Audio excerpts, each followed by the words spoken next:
극히 담대하여라는 제목으로 말씀을 나누고자 합니다. 이 여호수아의 1장 이 내용은 참 많이 들었던 내용이고 우리가 잘 알고 있는 내용입니다. 이 1장에 가장 많이 쓰여지고 가장 확실하게 쓰여지는 단어는 담대하여라는 단어 같아요. 담대함. 담대하다라는 이 단어는 그리스도인에게서 이름표와 같은 단어인 것 같습니다. 우리는 어떤 일들 가운데서도 담대할 수 있고 담대해야 한다. 그런데 솔직하게 귀신을 만나고 어떤 어려움 가운데 담대할 수는 있지만 하나님 앞에서 살아가는데 담대할 일이 별로 없어졌어요.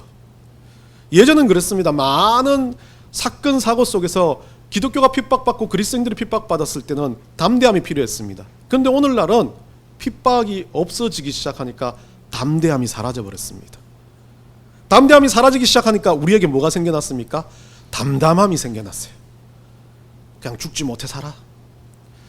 그거 하지 말고 그냥 담담히 있어. 그냥 있어. 그냥 살아. 저도 마찬가지입니다. 목회를 하고 교회를 가지고 어떤 일들을 하다 보니까 여러분하고 이렇게 시간이 지나다 보니까 담대함이 아니라 담담해졌어요. 그냥 생각해 보니까 담담함은 다음에 해라. 생각해 보니까 담대함은요, 다음에 해라. 안 돼. 대적해야 돼. 라는 생각이 들었습니다. 여러분, 우리는 담담하게 사십니까? 담대하게 사십니까? 담대할 것이 있어야죠. 복음 전해봐가지고 좀 힘들어지고 아파도 봐야 되고 욕도 먹어봐야 되는데 그때 담대해져야 되는데 그 담대함 자체를 가질 수 있는 기회가 사라져버렸어요. 우리가 꼭 담대함이란 뭔가 싸워서 이겨낼 것 같은 내 인생에서 무언가를 잘하는 것이 담대함처럼 느껴지는데 예수 믿고 살아가는 우리에게 담대함은 주님이 주셨던 그 은혜 가운데 우리가 그 고난 가운데서 버텨내는 힘 아닙니까? 그런데 우리의 실질적인 고난이 사라져버렸다는 겁니다. 예전 같았으면 그런 것에 대해서 힘들게 하고 어렵게 할 것 같지만 요즘은 전도를 해도 그냥 안 보고 지나가면 그만입니다. 요즘에 그것 때문에 나한테 와가지고 욕하고 괴롭히는 사람도 없습니다. 그러니까 더 담담해집니다. 그냥 좀 미루지. 태권도 이 겨루기 대회를 나간 딸이 그렇게 말합니다. 자기는 경기 나가서 보니까 하나도 안 아프더래요. 그 상대방이 차는 게 하나도 안 아프더래요. 왜 안 아파? 맞으면 아프지. 그러니까 그렇게 말합니다. 하도 자기 태권도 도장에서 오빠들하고 스파링할 때 두드리 맞아서 그 친구가 때리는 건 하나도 안 아프더라 이겁니다. 여러분, 이 말에 그리스도인의 모습이 있어요. 우리는 담대함이 뭔가 큰 일을 만드는 것처럼 생각하지만 우리 삶에서 정말 예수 그리스도를 믿는 삶에서 내가 의지적으로 주님을 따르려고 하는 그 노력이라는 겁니다. 그러다 보니까 어떤 일들에 어떤 상황에 계속 두드려 맞고 힘들고 어려울 때마다 주님 앞에 더 가까이 주님 앞에 서려고 하는 그 마음이, 그 훈련이 담대함입니다. 담대하게 내 목숨 걸고 세상 끝까지 나가서 전도하겠다. 이건 나중의 문제입니다. 내 삶에서 주님 앞에 작은 것 하나를 포기하지 않고 미루지 않고 예배하겠다, 기도하겠다, 말씀 보겠다. 주님 때문에 내가 이 순간을 다 주님과 동행하며 살아가고 싶다는 그 마음을 가지고 움직이는 것 자체가 담대함이라는 겁니다. 근데 우리는 어떻습니까? 주님한테 이렇게 담대함은 없이 늘 우리가 하는 행동은 안 주신다고, 좀 제발 이거 안 해결해 주신다고, 좀 내 삶은 왜 이렇고, 왜 저 삶은 저렇게 좋고. 아침에 갑자기 누가 저한테 전화 와가지고 이대호의 용돈이 400만 원이랍니다. 그러면서 제 용돈을 깎겠답니다. 이런 일이 어디 있습니까 세상에. 그게 10분의 1도 안 되는 용돈인데 나를 위해 씁니까? 아니요, 다 자식들을 위해 쓰고 아무것도 안 쓰고 딴 건 뭐 합니까? 제가 죽게 하는 거라고는 단백질 음료 사 먹는 거 그거밖에 없는데 왜 나한테 이런 시련이 하면서 생각을 해봅니다. 그런데 생각해보니까 하나 앞에 때를 부립니다. 좀 큰 교회 가가지고 월급도 많이 받고 갑자기 또 그 상황에서 우리 후배 목사 하나가 대형 교회로 다시 돌아가가지고 아이고 잘 살겠구나 이 생각이 들면서 제 속에 돈도 좀 많이 받아가지고 단백질도 많이 들어가 있는 음료를 좀 사 먹고 싶었는데 1+1만 사 먹고 있는 나를 보면서 아이 지지리도 궁상 맞다라고 생각하면 또 고개를 숙이고 기도합니다. 하나님 오늘 설교해야 되는데 참 내 인생이 궁상 맞은 것 같습니다. 의자에 앉아가지고 여러분들은 이렇게 에어컨 틀어놓지만 저는 선풍기 일부러 틀어놔요. 전기세 많이 나올까봐 지질이 궁상 맞게 좀 틀고 살면 됐긴데 선교사님 와갖고 앉아가지고 그럽니다. 왜 안 틀어? 그럼 더우면 틀어도 돼. 그러니까 나는 시원하니까 선풍기 쓰고 시원하니까 안 틀어. 너는 덥게 그대로 있어. 선교사니까 고생해야 된다고 제가 그렇게 말할 정도로 찌질이 궁상 맞은 것 같아요. 그런데 그 궁상 맞은 제가 기도하면서 하나님한테 바라는 게 그거예요. 다 있잖아. 먹고 살고 말씀 보고 여러분들과 함께 소통할 수 있는데 왜 그렇게 너 스스로가 궁상 맞은 척해 하는 겁니다. 400만 원? 아니요. 그게 10분의 1이라도 내가 할 수 있는 것을 하고 있고 정말 주님 안에 살고 있다는 것, 그리고 그 순간 내가 주님 앞에 기도할 수 있다는 것, 그 순간 주님 앞에 이렇게 예배할 수 있다는 것 자체가 나에게 있어서는 너무나 감사하고 기쁨인데 그게 언제 사라졌냐라고 내 속에서 일어나는 겁니다. 그러면서 지난주 중에 전화통화가 생각납니다. 우리 후배 하나가 그럽니다. 아니 제자죠. 그 후배는 아니고 오랜만에 생일이라서 문자를 보냈더만 띠리링 전화가 왔어요.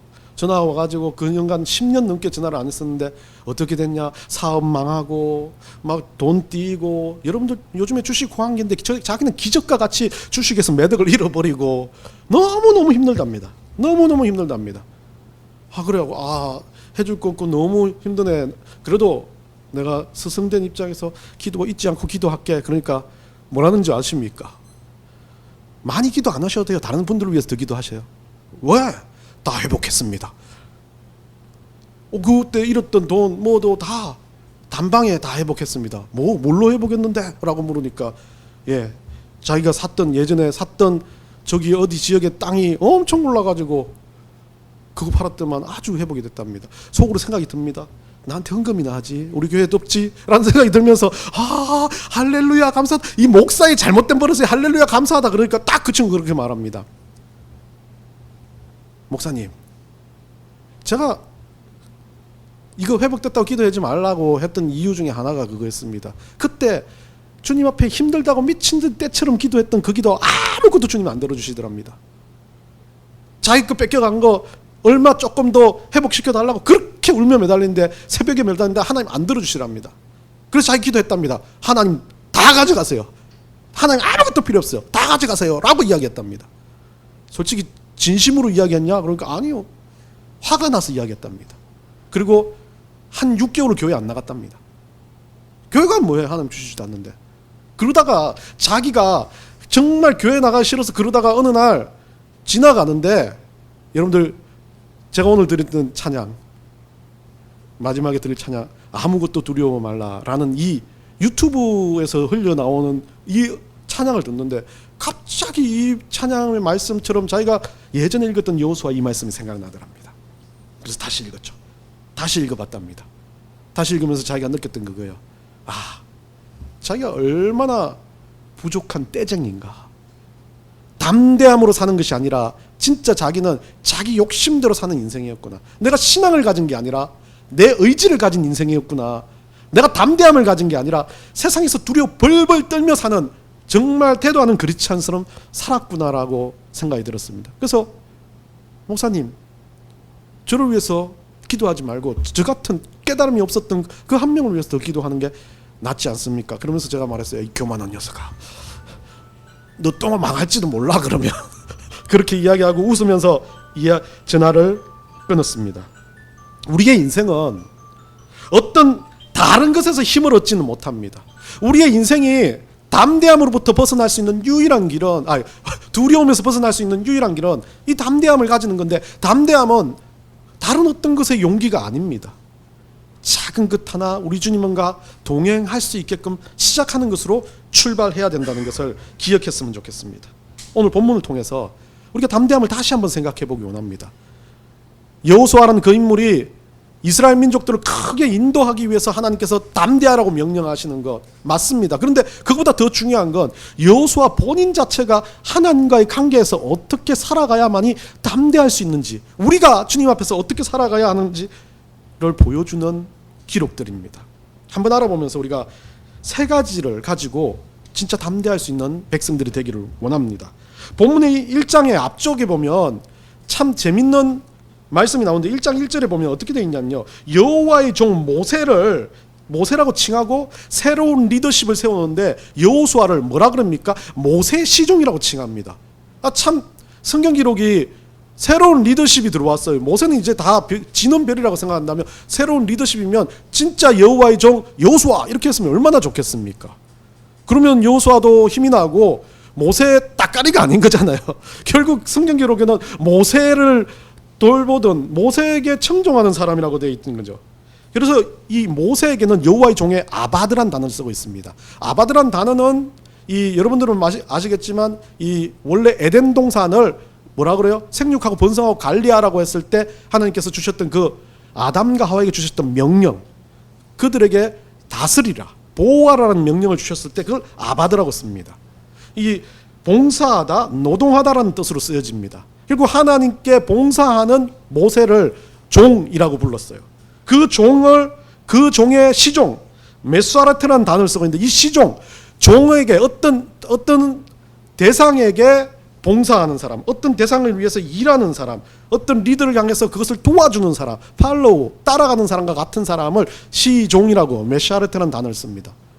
여호수아는 어쩌면 모세에 못지않게 이스라엘 민족에게 중요한 지도자인데 이 사람은 메샤레트라는 단어를 쓰면서 하나님께서 그를 비하하는 것이 아니라, 다른 말로 하면 진짜 리더는, 진짜 담대함은, 그리스도인으로 살아가는 건 누군가를 위해서 봉사하며 살아갈 때 가장 낮은 곳에서부터 시작하는 것을 알려주는 것 같습니다. 어떤 일이든지 주를 위해서 할 수 있는 것, 가장 기초부터 자기의 초심을 가지고 누군가를 위해서 봉사할 수 있는 것, 그게 신약에 나오는 내 이웃을 내 몸과 같이 사랑하라는 말과 똑같은 거죠. 진짜 리더는 예수님이 하셨던 것처럼 자기의 목숨까지 주시면서 누군가를 사랑할 수 있는 마음, 봉사할 수 있는 마음으로 시작되어진다.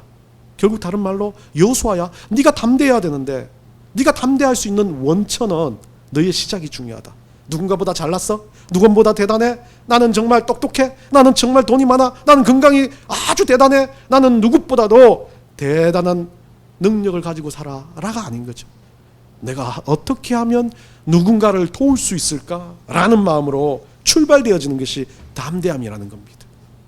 여호수아에게 그래서 계속해서 네가 담대해야 된다, 담대해야 된다. 다른 말로 하면 네가 겸손해야 된다. 네가 하나님 앞에서 다시 정말 초심으로 돌아가야 한다는 말로 들려져야 된다는 겁니다. 그래서 7절과 9절을 잠재해 보면 하나님께서 담대하면 형통하리라, 담대하여라는 단어를 시작하고 뒤에 가서도 9절에 가서도 담대하여 너희가 어떻게 여호와께서 형통케 하시다, 함께 하심으로 너희를 형통케 하겠다. 오늘 여호수아 1장에 나와 있는 것은 담대함으로 시작해서 형통함으로 가는 그 과정인데, 그 과정에 뭐가 있냐면 오늘 7절 9절에 나와 있는 내용이 있습니다. 첫째는 뭐가로 되어 있냐면 오늘 7절에 나와 있습니다. 7절 한번 보시면요, 오직 강하고 극히 담대하여 나의 모세의 종 모세가 내게 명령한 그 율법을 다 지켜하고 우르나 자로나 치우치지 말라, 이렇게 세 가지의 근거를 두고 있어요. 담대하기 위해서, 진짜 담대하기 위해서는 강하고 극히 담대하여란 첫 번째 단락입니다. 담대해지는 것, 우리 주님 안에서 담대해지는 것, 승리를 하고 무언가에서 잘 되는 것으로 담대하는 것이 아니라 처음 전제가 있습니다. 어떻게 하라고? 오직 강하고라는 거죠. 강할 때 담대해진다. 첫 번째는 주님께서 강해지라고 이야기합니다. 담대함과 강함은 조금 다른 의미입니다. 담대함은 어떤 일들에 대해서 나의 자세를 이야기합니다. 근데 강하다는 것은 나의 자체가 강하다는 것을 알고 있는 상태이죠. 그리스도인들은 연약한 존재가 아닙니다. 우리는 천국을 가는 백성들이기 때문에 강한 존재예요. 왜? 죽음을 극복한 사람들이기 때문에 그렇습니다. 우리가 살아가는 이 땅 가운데 우리는 죽음을 극복한 사람인데도 늘 우리는 어떻습니까? 두려워하고 살지 않습니까? 그리스도인들이 강해지는 건 두려움이나 불평이나 불만의 인생이 아니라 정말 주님 안에서 우리의 삶 가운데 할 수 있는 모든 일을 가지고 주님을 위해서 따라 사는 삶을 살아드리는 거죠. 히브리서 10장 35절에 이렇게 적혀 있습니다. 우리 다 같이 읽어봅시다. 히브리서 10장 35절입니다. 그러므로 너희 담대함을 버리지 말라. 이것이 큰 상을 얻게 하느니라. 담대함으로 인해서 뭐가 일어난다? 큰 상이라 그래요. 큰 상이라는 건 뭐겠습니까? 그냥 단순하게 받는 상이 아니라요. 우리에게 받았던 영생의 상이라는 거죠. 멸류관을 얻는 상이라는 겁니다. 이 담대함은 다른 건 뭐겠습니까? 우리 주님을 붙들고 불안하고 어둡고 힘든 이 세상 가운데서 주님 앞에서 흔들리지 않고 살아가는 것이라는 겁니다.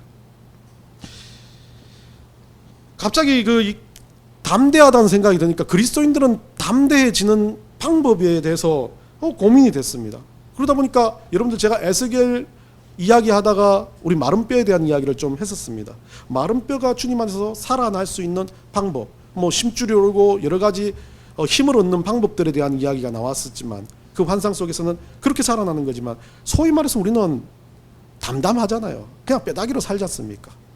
뼈다귀로 사는 우리들이 바뀌어질 수 있는 방법은 뭘까 고민이 됐습니다. 그래서 마른 뼈가 생각나고 연상작용으로 나타나는 게 곰탕입니다. 또 나와서 먹는 거. 요즘에 보니까 이 양산에도 곰탕을 잘한 집이 없어요. 왜 그럴까? 이 곰탕이 좀 성가시지 않습니까? 많이 끓여야 되고 정성이 들어가야 되고 핏물을 빼야 되고 초벌 삶고 다시 끓고 또 다시 반복하는 과정에서 나오는 겁니다. 그렇기 때문에 정성이 들어가고 여러 가지가 들어가는 거죠. 근데 곰탕을 생각해 보면 이 곰국의 재료는 다른 거 없으면 뼈다귀입니다. 아무것도 없는 뼈다귀예요. 거기서 어떻게 해요? 그 뼈다귀를 끓여 가지고 어떻게 합니까? 거기에서 진국을 빼내는 거 아닙니까? 생각해 보니까 이 성경에는 그렇게 나와 있지 않지만 에스겔 골짜기의 마른 뼈다귀가 저는 힘이 붙어서 살아난 게 아니라 삶켰다고 생각해요.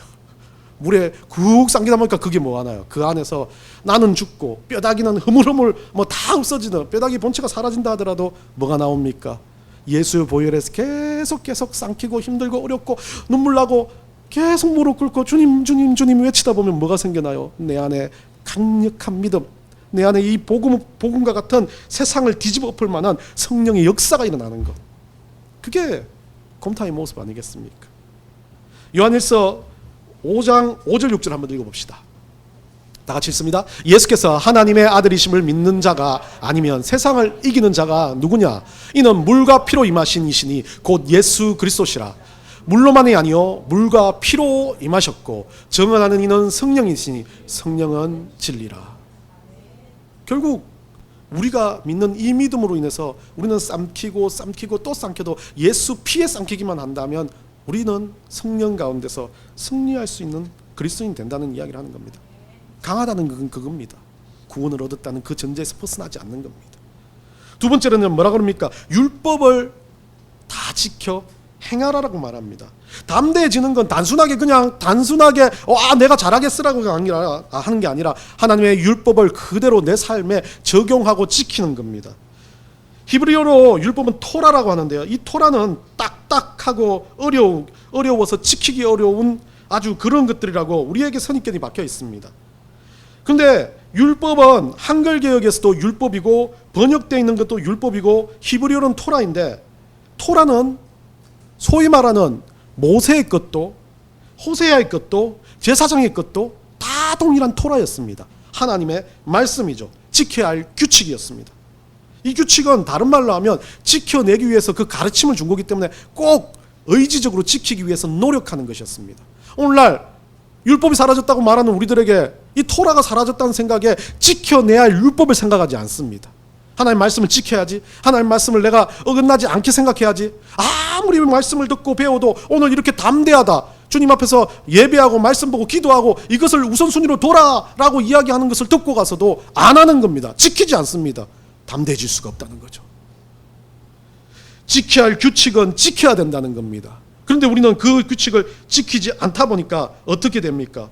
그냥 좋은 것, 예수님이 주셨던 사랑으로 다 극복할게, 누군가 사랑할게. 웬걸? 사랑하면 율법보다 더 심해요. 율법은 그냥 행함으로 지키면 되는데, 사랑하지 않아도 억지로 지키면 되는데, 사랑은요 마음에서 우러나지 않으면 안 되지 않습니까? 다 그러면 못 지키는 거 아닙니까? 우리 예수님이 더 어려운 걸 주셨는데 기본적으로 말씀을 지키다 보면 사랑이 나오고 그 사랑 속에서 그 말씀이 자꾸 행해지는 것을 볼 수 있는데 근본적인 걸 지키지 않으려고 하다 보니까 어느 순간 이상적인 것만 따라가요. 그럼 이거 못하니까 어떻게 생각합니까? 근본적인 거, 지켜야 될 거, 예배도 말씀도 기도도 안 해도 되는 것처럼 사는 거 아닙니까? 담대해지고 싶어요? 아니, 담대해지고 싶지도 않습니까? 믿음이 없으면 그럴 수도 있겠죠. 그런데 여러분 삶이 그리스도인이라면 당연히 강하고 담대해져야 된다고 말씀하신다면 우리가 해야 될 건 다른 게 없어요. 율법을 지키는 겁니다. 율법을 지키는 건 그냥 율법 자체가 나를 바꾼다고 해서 지키는 게 아니라 그 율법의 의미를 가지고 우리 주님과 동행하기 위해서 우리 삶의 행실을 주님 앞에 두어야 한다는 거죠. 야고보서 2장 17절 한번 읽어봅시다. 다 같이 읽습니다. 이와 같이 행함이 없는 믿음은 그 자체가 죽은 것이라. 행하라는 거죠. 야고보서도 그럽니다. 말씀을 믿고 듣고 한다면 그것들을 행해요. 행함으로써 계속해서 주님 앞에서 담대해지라는 겁니다. 그런데 우리가 이타적인 행함은 자기를 돌아보지 않고는 절대 이타적인 사랑의 행함이 나타날 수가 없습니다. 내 안에 은혜가 있어야지. 내 안에 말씀이 들어와야지 복음을 전하고 싶지. 내 안에 말씀이 없는데 복음 전하고 싶지는 않습니다. 여러분들 머릿속에 세상 것으로 꽉 차 있으면 쇠사건바 튀어나옵니다. 저도 그래요. 아까 그랬지 않습니까? 용돈 이야기 나오니까 내 용돈 적다. 나는 더 쓸 게 많다라고 생각하면 그때부터 세상 것이 내 머리를 지배합니다. 내 자식들 바라보고 내 미래를 바라봤을 땐 세상의 것이 너무 좋으면 세상의 것밖에 나오지 않아요. 세상의 것도 중요합니다. 그런데 우리는 그리스도인이기 때문에 주님 먼저가 나와야 돼요. 예수님 먼저가 나와야 되고 복음이 먼저 나와야 되고 은혜가 먼저 나와야 되고 말씀 한번 읽고 내가 이거 하자라고 생각하는 마음부터는 있어야 되지 않겠습니까? 여러분 그렇게 다짐하고 돌아가십니까? 결단 기도할 때 얼마나 여러분들이 기도하십니까? 내 설교하는 거 보면 똑같습니다. 기도하자. 여러분 보고 뭐 큰 거 하라고 그러지 않습니까? 수억 가져와서 저한테 달라고 그러지도 않았습니다. 예배 와가지고 말씀 보기 위해서 기도하기 위해서 결단하고 돌아가는 거 그거 늘 강조합니다. 매 순간 주님과 함께 어떤 판단을 할 때 주님이라면 어떻게 하실까라고 판단해보라고 주님께서 할 거 생각해보라고 이야기합니다. 하십니까? 했습니까? 솔직히 회개해야 되는 거 아닙니까? 저도 회개합니다. 내가 그리스도인인데 내가 목사인데 비교도 되겠지요. 마음도 그렇겠지요. 갱년기도 왔겠지요.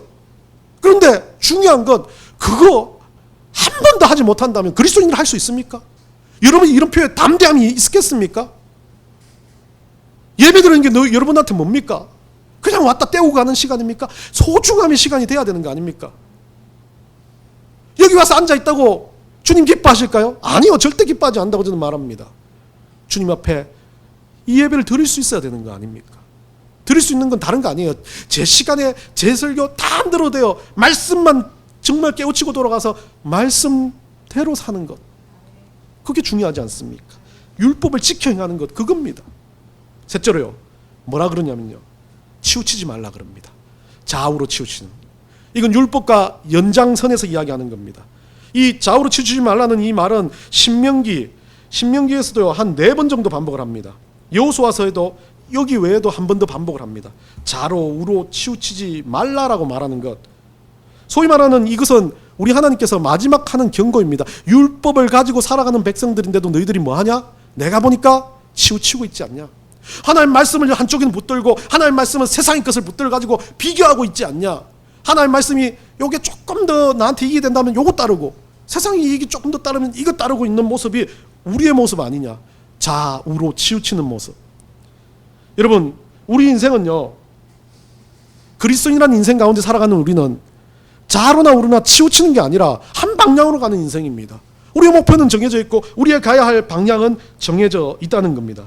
빌립보서 3장 12절 14절 읽어봅시다.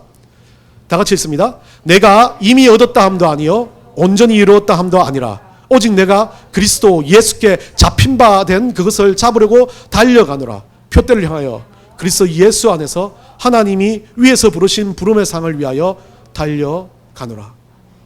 우리가 가는 이유는 이겁니다. 천국의 표대를 향해서. 우리가 가는 이유는 이겁니다. 우리가 잡으려고 하는 것을 위해서 가는 것이 아니라 예수 그리스도께 잡힌 바 되어서 가는 겁니다. 내가 의지적으로 가려고 하는 거 아닙니다. 세상의 것, 하나님의 것, 비교가 되고 차이가 될 수 있어요. 그때마다 우리는 뭐 하는 겁니까? 이게 아니야. 하나님 것에 우선순위를 둬야 돼. 기도해야 돼. 말씀 봐야 돼. 우리 삶에서 내 안에 성령께서 그것들을 외쳐 부르짖는 소리를 들으라는 겁니다. 그것이 들리는 순간 어떻게 돼요? 표대가 더 선명하게 보여요. 우리가 가야 할 본향이, 우리가 가야 할 천국이 더 선명하게 보여진다는 겁니다. 여러분, 말씀의 결론은 맺습니다. 담대하다는 건 힘이 좋고 용감하고 잘 싸우는 것 아닙니다. 잘 두드려 맞는 겁니다.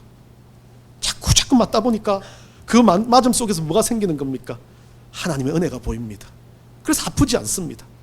그래도 조금 성장해가지고 더 세게 맞습니다. 그래도 또 하나님의 은혜를 붙들고 버티는 순간 아프지가 않습니다. 그리고 또 그 일을 반복하다 보니까 어느 순간 어디에 서 있습니까? 천국 앞에 서서 우리 예수 그리스도를 만나는 겁니다. 담대함은 그렇습니다. 우리가 누구보다도 용기 있는 자가 되라는 것이 아니라 누구보다도 하나님 앞에서 붙잡힌 바 된 인생으로 표대를 향해 달려가는 인생이 되라고 말씀하는 겁니다. 한 주간 여러분 삶에서 이 담대함이 넘치기 원합니다. 이것이 그냥 담대함이 아니라 우리 여호수아에서 말한 것처럼 극히 담대함이라는 것입니다. 기도하겠습니다.